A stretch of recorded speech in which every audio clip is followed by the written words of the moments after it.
जी नमस्कार, कैसे हैं आप सब। आई होप आप सभी अच्छे होंगे। मैं भी ठीक हूँ। Welcome to my channel midnight feeling love story में।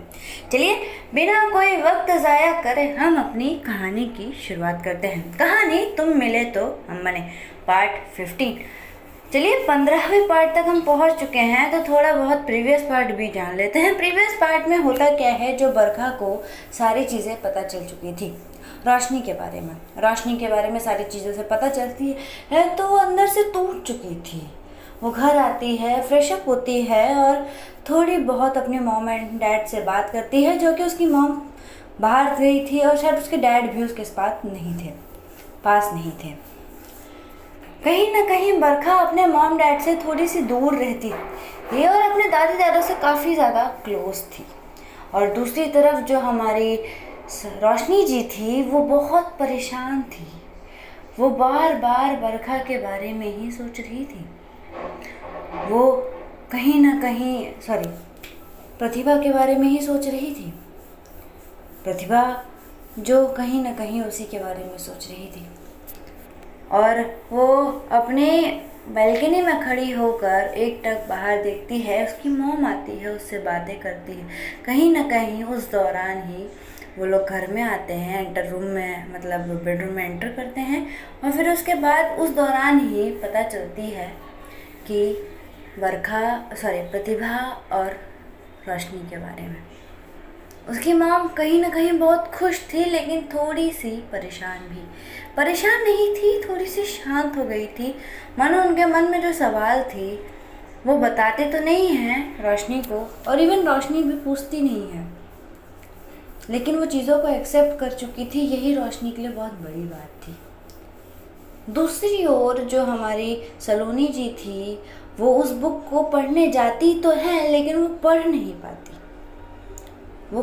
पाती हैं। और वो क्योंकि उनके मैनेजर का कॉल आ चुका था, उनके जिस FM रेडियो स्टेशन पे काम करती थी, उस रेडियो स्टेशन से उनको कॉल आती है कि सलोनी तुम आने वाली हो भी कि नहीं। तुम्हारे लिसनर्स मुझे कॉल कर करके ना परेशान कर चुके हैं सलोनी। तभी सलोनी बड़ी प्यारी सी स्माइल के साथ बोलती है, अरे सर आ रही हूँ, बस थोड़ा बहुत हैंडल कर लीजिए। उसकी ऐसी बातें और मैनेजर थोड़ा सा मान भी जाता है, क्योंकि सलोनी की बातें हैं भी थोड़ी सी सॉफ्टनेस वाली। सलोनी की आवाज़, सलोनी की बातें, जैसे कि मैंने कहा था, है भी बड़ी प्यारी। तो वैसे ही होती है। सलोनी जाती है अपने रेडियो स्टेशन पे, एज़ यूजुअल अपना जो टाइमिंग था उसको ख़त्म करती है। फिर वो घर आती है एज़ यूजुअल, उसकी रूटीन सारी फॉलो होती हैं। वो घर आती है, अपने मॉम डैड से थोड़ी बहुत बातें करती है, डिनर ख़त्म करती है। और डिनर ख़त्म करने के बाद वो सबसे बातचीत करके वो बेडरूम में जाती है। तो थोड़ा सा सोने में वक्त था, तो वो सोचती है कि वो उस बुक के बारे में शायद भूल चुकी थी, जो कि उसको प्रतिभा ने दी थी। तो वो जैसे ही बैग खोलती है तो उसे वही वापस दिखती है, तो उसे सारी चीज़ें फिर से याद आती है। और उसे ये भी याद आती है कि कुछ बातें प्रतिभा ने भी की थी कि अगर तुम्हारा इसको पढ़ के हो जाए, तो अगर तुमको कोई डाउट रहेगा तो मुझे कॉल करना, शायद चीज़ों को मैं तुम्हें अच्छे से समझा सकूं। वैसे ही वो बुक खोलती है। बुक पे सबसे पहले लिखा था, मेरी जिंदगानी मेरी कहानी, यानी कि मेरी ज़िंदगी है, ये मेरी कहानी है। उसे एक बार पढ़ती है और बड़े प्यार से उस बुक के नाम को सहलाती है, और सहलाने के बाद वो बुक को ओपन करती है। उस दौरान बरखा के कॉल भी आते हैं, लेकिन शायद सलोनी का फ़ोन साइलेंट मोड पे था क्या, शायद से, कि वो फ़ोन उसको रिंग सुनाई नहीं देती है।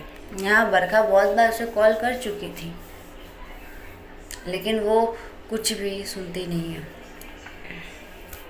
अब थोड़ी सी बरखा भी परेशान हो चुकी थी। जहाँ पे सलोनी जो थी, वो धीरे धीरे बुक को पन्ने को पलट रही थी, और उसमें जो जो लिखा था वो धीरे धीरे पढ़ने लगती है। वो पढ़ रही थी बड़े गौर से, और पढ़ते पढ़ते उसकी आंखों से वो आंसू गिर रहे थे, मानो उसमें जो जो चीज़ें लिखी थी वो सलोनी को बहुत दर्द दे रही थी, एक अजीब सा दर्द जो सलोनी मानो सह नहीं पा रही थी। शायद उसको उसके ही सवालों का जवाब मिल चुका था, बट सवाल ये है कि कौन से सवाल थे सलोनी के जिसका जवाब उसे मिल चुका था। आखिर क्या था उस बुक में, चलिए बताते हैं। उस बुक में बरखा की कहानी थी। बरखा एक दिन ऐसे ही वो पढ़ाई कर रही थी, उसे एक अननोन नंबर से कॉल आती है। जैसे ही वो कॉल आती है, बरखा तो पहले देखती है, फिर वो कॉल उठाती नहीं है, लेकिन फिर उसको वापस एक बार कॉल आती है उसी नंबर से। वो फ़ोन उठाते ही रिसीव कर लेती है और सामने से बड़ी सी सॉफ्ट सी आवाज़, हेलो, क्या आप मुझे सुन पा रहे हैं? बरखा मानो उस आवाज़ को सुनने के बाद पॉज हो चुकी थी थोड़ी देर के लिए। तभी सामने से फिर से आवाज़, हेलो। तभी बरखा बोल पड़ती, जी आप कौन? सामने से आवाज़, जी आप कौन हैं? पता नहीं क्यों बरखा को वो आवाज़ इतनी ज़्यादा अच्छी लग रही थी कि वो उसे बात करने का मन कर रहा था। उसे बहुत अजीब सी वो आवाज़ में एक अजीब सी खिंचावट महसूस हो रही थी, मानो उसकी तरफ खींची जा रही थी। एक अजीब सी बंदगी थी उस आवाज़ में, एक अजीब सी कशिश थी जो बरखा को अपनी ओर खींच रही थी। कहीं न कहीं धीरे धीरे वो ज़्यादा बात होती नहीं है और वो सामने से कॉल कट हो जाती। सामने से कॉल कट होने सॉरी बोल के वो सामने वाला शख्स कॉल कट कर देता है। यहाँ बरखा चुप हो जाती है। बरखा बहुत देर तक उस आवाज़ के बारे में सोच रही थी। ऐसे ही करते करते कुछ हफ्ते बीत जाते हैं। तकरीबन 3-4 हफ्ते बाद वो पता नहीं क्या होता है, वो उसी नंबर पे ऐसे ही एक बार ऐसे ही बैठी हुई थी। वो उस नंबर को बड़े गौर से देख रही थी, क्योंकि उस दिन के बाद से पता नहीं क्यों बरखा हर दिन वो नंबर बड़े गौर से देखती थी। अब तो शायद उसे वो नंबर भी याद हो चुका था। और ऐसे ही देखते देखते हल्का सा होता है ना कि हम जब नंबर को सहलाते हैं, वैसे ही वो शायद कुछ कर रही थी और नंबर पे कॉल लग जाती है, गलती से लगती है। वो कॉल लग जाती है और जैसे ही वो कॉल लगती है बरखा यहाँ से तुरंत कॉल कट कर देती है। लेकिन सामने वाले शख्स को शायद पता चल चुका था। सामने से फिर से कॉल बैक आता है। अब बरखा थोड़ी सी हैरान हो जाती है और वो पहले सोचती है कि कॉल उठाऊं कि नहीं उठाऊं, क्या नहीं। लेकिन अब वो थोड़ी देर पॉज होने के बाद वो कॉल उठा लेती है। शायद वो लास्ट रिंग थी, उसके बाद शायद कॉल कट हो जाएगा। तभी बरखा भी फ़ोन उठा लेते और उठाते बोलती कि हेलो। तभी सामने से वही सॉफ्टनेस भरी आवाज़, जी कहिए, आपने कॉल किया था। तभी बरखा बोल पड़ती है कि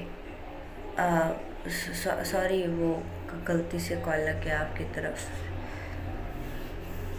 तभी सामने से आवाज़, कोई बात नहीं, आप ठीक हैं?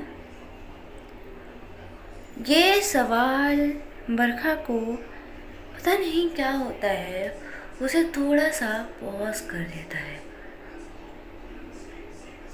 तभी सामने से फिर से आवाज़ आती है कि जी क्या आप मुझे सुन पा रही हैं?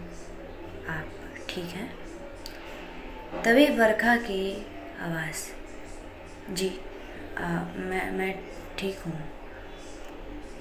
तभी सामने से उस शख्स की आवाज़, वैसे क्या मैं आपका नाम जान सकती हूँ, अगर आप बुरा ना माने तो?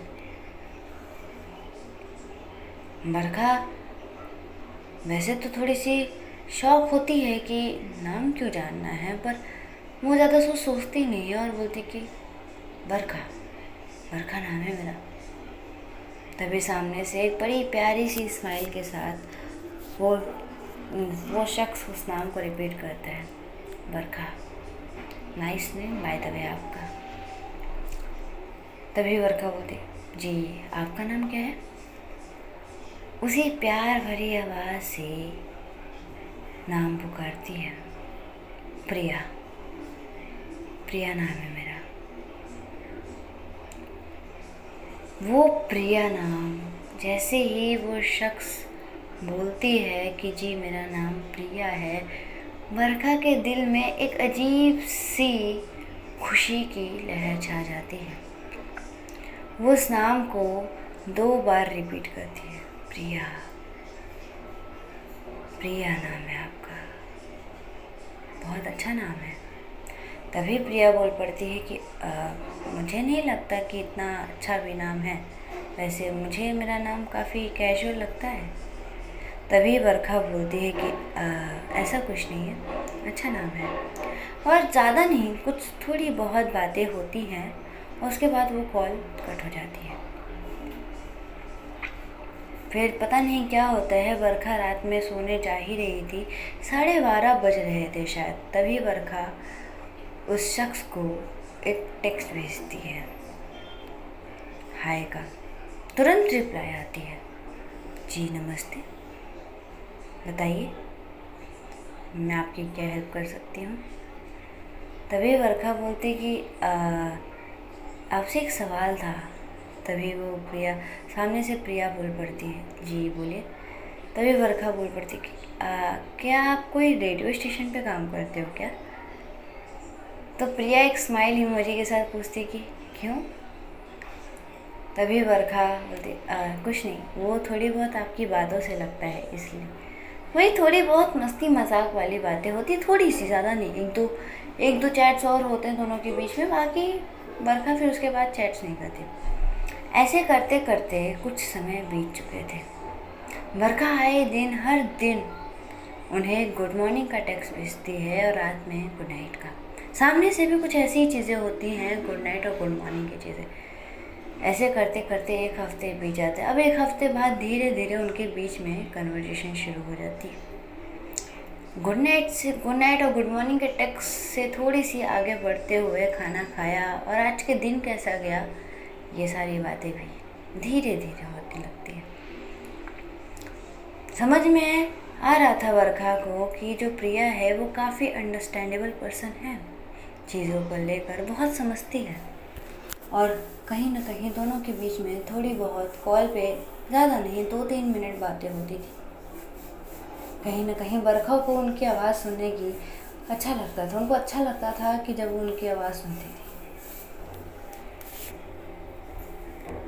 और प्रिया, जो बता दें, प्रिया बहुत शांत इंसान थी, थोड़ी सी शांत, थोड़ी सी गंभीर। और यहाँ पे बरखा हमारी थोड़ी सी स्ट्रिक्ट वे में थी, थोड़ी सी मस्तीखोर, थोड़ी सी स्ट्रिक्ट,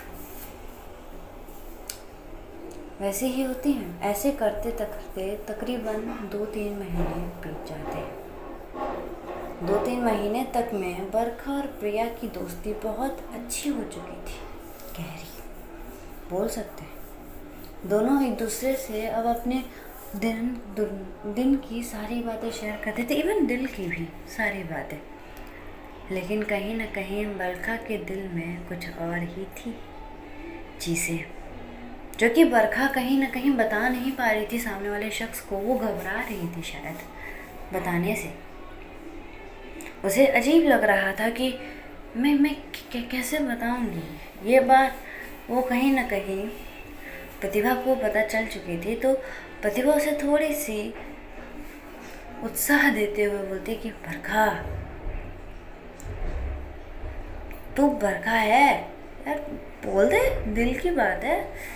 ऐसे घबराने लगेगी ना तो हो चुका यार, प्रेम की नैया है, वहीं पार करनी है अपने को। ऐसे बीच मझधार में ना गिरना नहीं, डूबना नहीं हमें। तो बरखा बोलती कि वो उनकी आवाज़ ही इतनी प्यारी है यार कि मैं कुछ बोल ही नहीं पाती। तभी प्रतिभा बोलती है, गई लो, शुरू हो गई फिर से। एक काम करते, मैं ना घर पे जाती हूँ, तू जा अपनी प्रेम की नैया डुबाने। और इतना बोलते हुए प्रतिभा वहाँ से चली जाती है। बरखा 3-4 दिन से बहुत कम बात कर पा रही थी प्रिया से। प्रिया समझ रही थी चीज़ों को। एक दिन ऐसे ही होता है, रात के 2 बज रहे थे। बरखा का कॉल नहीं आया था। पूरे दिन में बरखा से कोई बातचीत नहीं हुई थी। यहाँ प्रिया भी थोड़ी सी डिस्टर्ब थी और कहीं ना कहीं वो ये सोच रही थी कि आखिर बरखा तो कहीं कहाँ।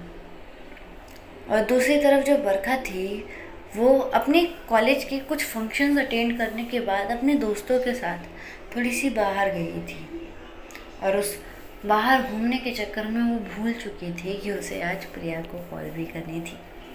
उसे ध्यान में नहीं थी और वो एक बार में जाती है। वहाँ पे थोड़ी बहुत मस्ती मजाक चीज़ें होती है। वैसे बता दें, बरखा ड्रिंक नहीं करती है, लेकिन उस दिन वो ड्रिंक कर लेती है। अब वो सॉफ्ट ड्रिंक करना चाहती थी, लेकिन गलती से वो कोई हार्ड ड्रिंक पी लेती है, जिसकी वजह से उसे थोड़ा बहुत नशा चढ़ जाती। माफ़ी चाहेंगे गलत इन्फॉर्मेशन देने के लिए। बरखा ड्रिंक करती है, लेकिन जब वो ड्रिंक करती है वो ज़्यादा हार्ड ड्रिंक नहीं होती है, लेकिन होती है। बरखा को उससे ज़्यादा नशा नहीं चढ़ती, लेकिन जो बरखा बार में पीती है उसे थोड़ा सा नशा चढ़ चुका था। ऐसे ही कुछ चीज़ें होती हैं।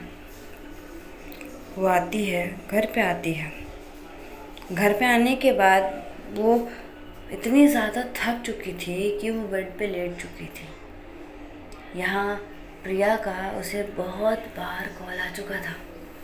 शायद दूसरी तरफ प्रिया को भी नींद नहीं आ रही थी बरखा से बात किए बिना, तो काफ़ी देर तक वो कॉल करने लगती। लास्ट में वो फिर से एक बार कॉल करती है। इस बार बरखा जो थी वो कॉल रिसीव कर लेती है और कॉल रिसीव करते हुए बोल पड़ती कि हेलो। तभी सामने से प्रिया की कंसर्न भरी आवाज़, आप कहाँ पर हो? आप ठीक हो? मैं आपको कितनी कॉल कर चुकी हूँ, कहाँ हो आप? बताइए ना, आप ठीक हैं? बरखा को पता नहीं क्यों वो आवाज़ इतनी प्यारी लगती है कि वो बोल पड़ती। आपको पता है आपकी आवाज़ कितनी प्यारी है?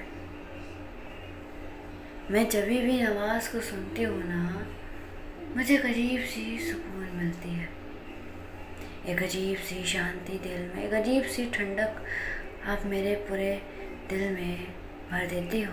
आपको पता है, ये सारी बहकी बहकी बातें प्रिया जैसे ही सुनती है वो चुप सी हो चुकी थी।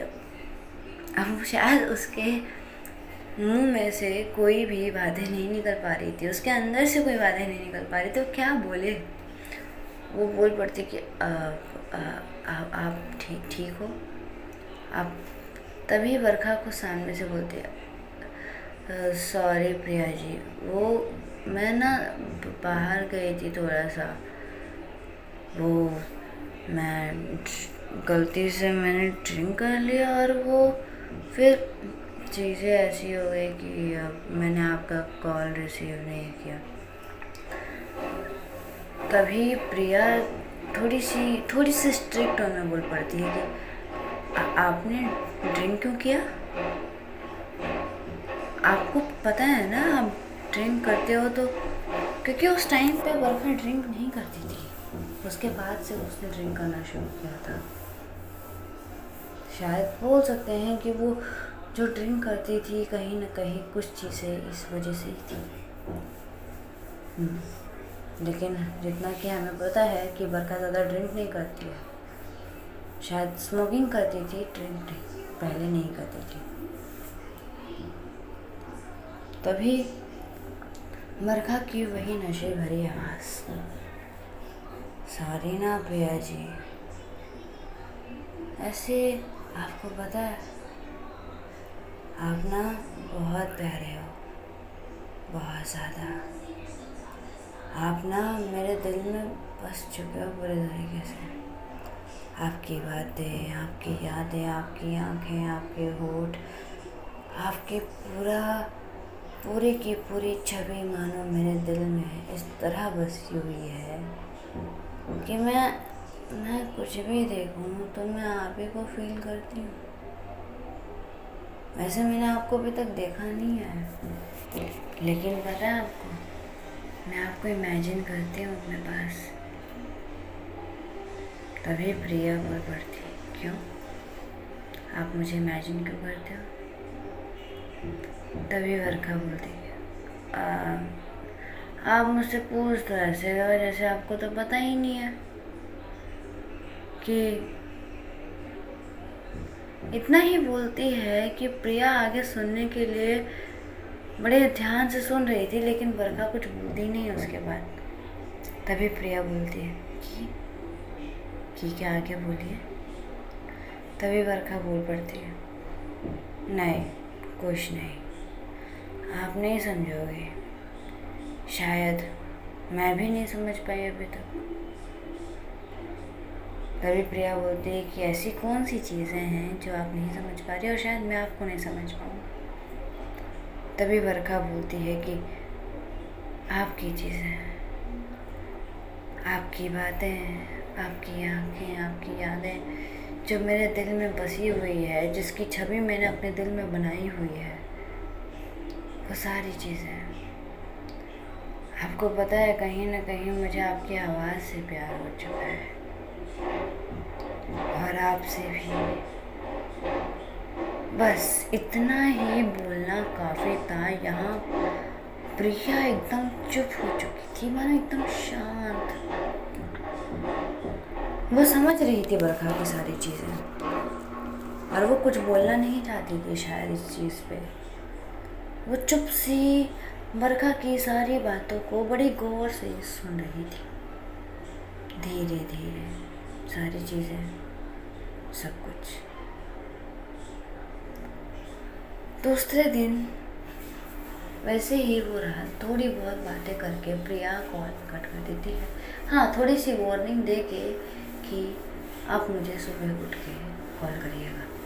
और ऐसा ही होता है, चीज़ें थोड़ी सी नॉर्मल शायद थी, या फिर प्रिया रिएक्ट कर रही थी, ये तो प्रिया ही जाने। सुबह उठते हैं, वर्षा एज यूजुअल थोड़ी सी कॉल करती है, कॉफ़ी अपने ब्लैक कॉफ़ी पीती है, और फिर उसके बाद वो प्रिया को कॉल करती है, और उस दौरान फिर सारी बातें उसे पता चलती हैं प्रिया से।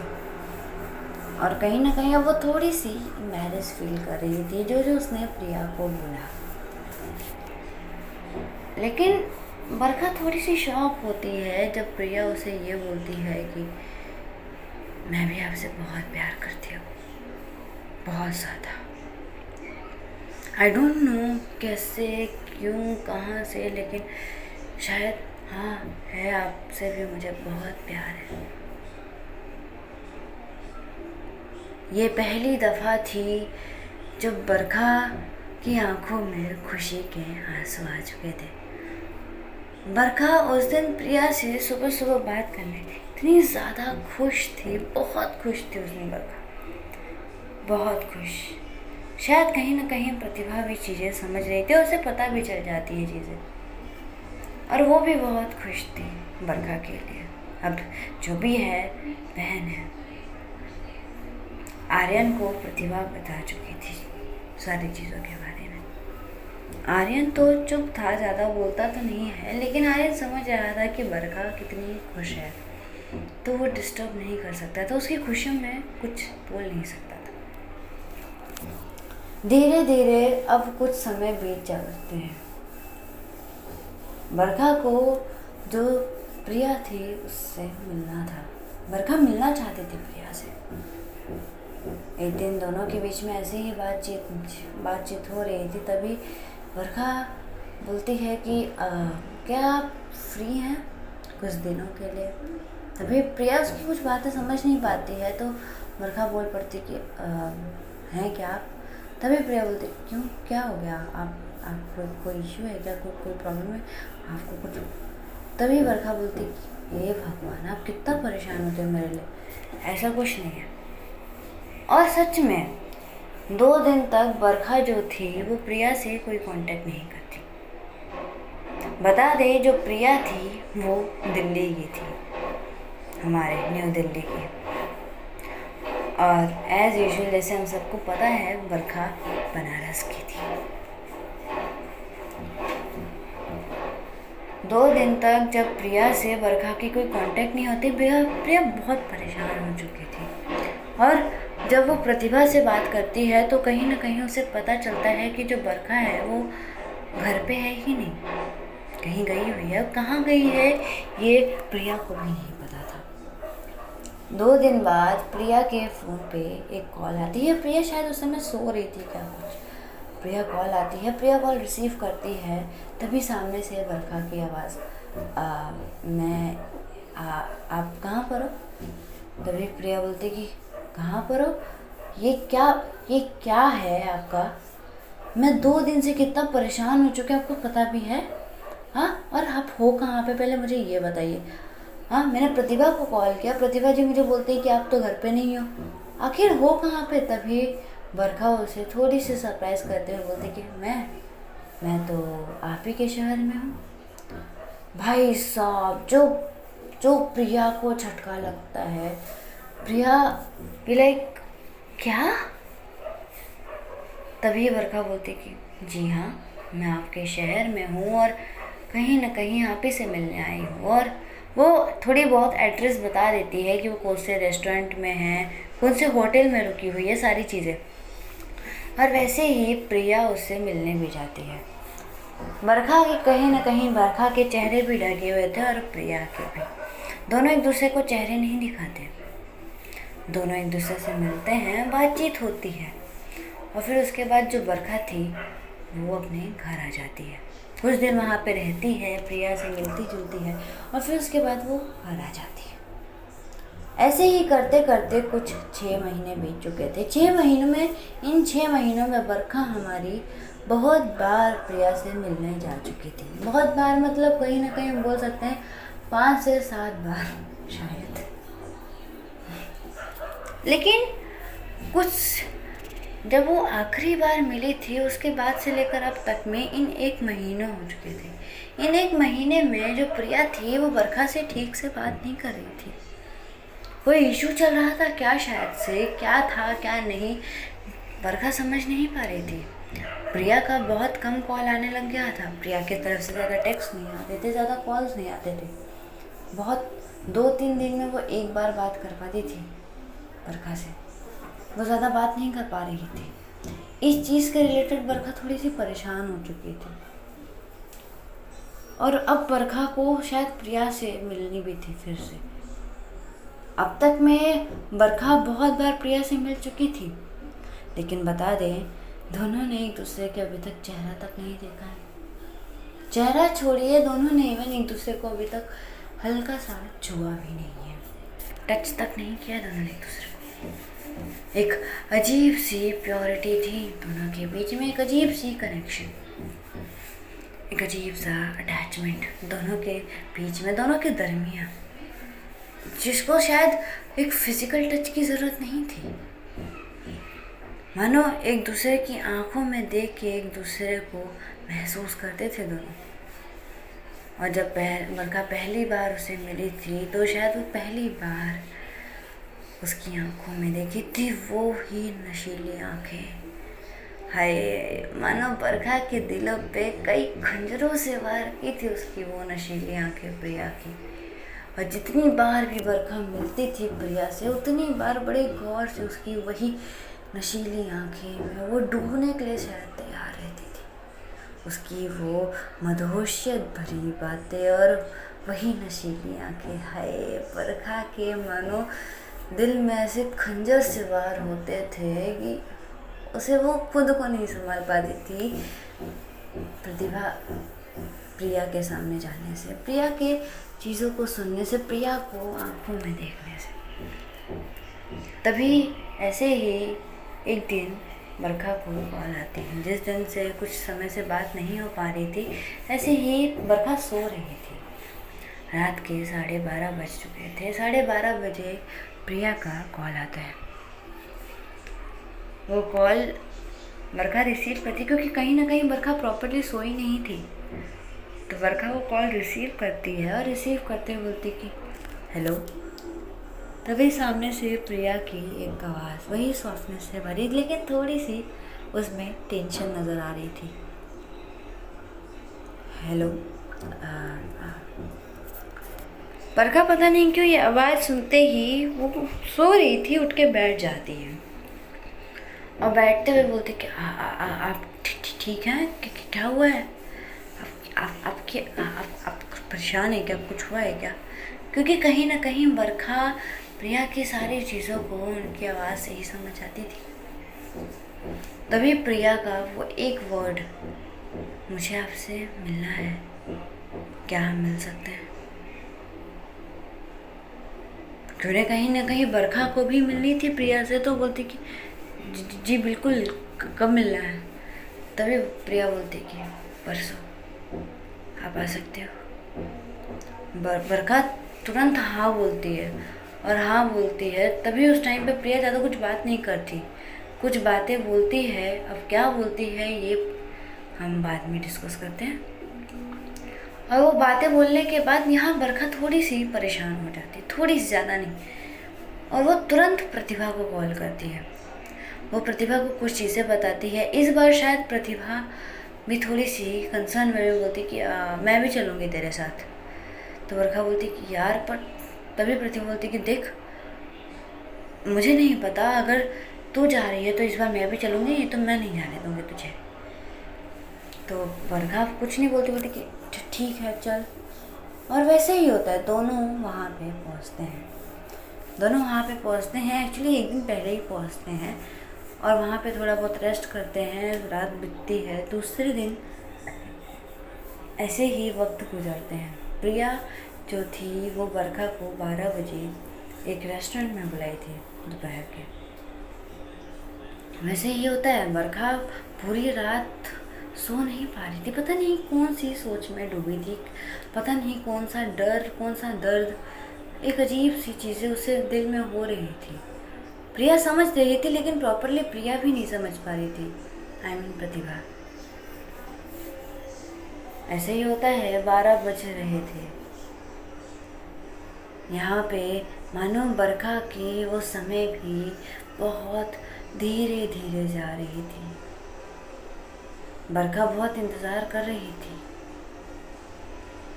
चलिए, आज के लिए हम यहीं पे अपनी कहानी को रोकते हैं। चलिए हम जानेंगे नेक्स्ट पार्ट में कि होता क्या है, आखिर क्यों प्रिया इतनी हड़बड़ाई थी, क्या बातें होती हैं बरखा और प्रिया के बीच में, ऐसी कौन सी चीज़ थी जिसके वजह से प्रिया ने इतने घबराए हुए आवाज़ में यहाँ पे बरखा को बुलाई थी। किस चीज़ से थी बरखा इतनी परेशान, आखिर कौन सी थी सलोनी के सवाल। चलिए, तब तक के लिए अलविदा, नेक्स्ट एपिसोड में मिलते हैं। बाय बाय गाइस, अपना और अपने परिवार का ख्याल रखिए। Love you all, bye bye.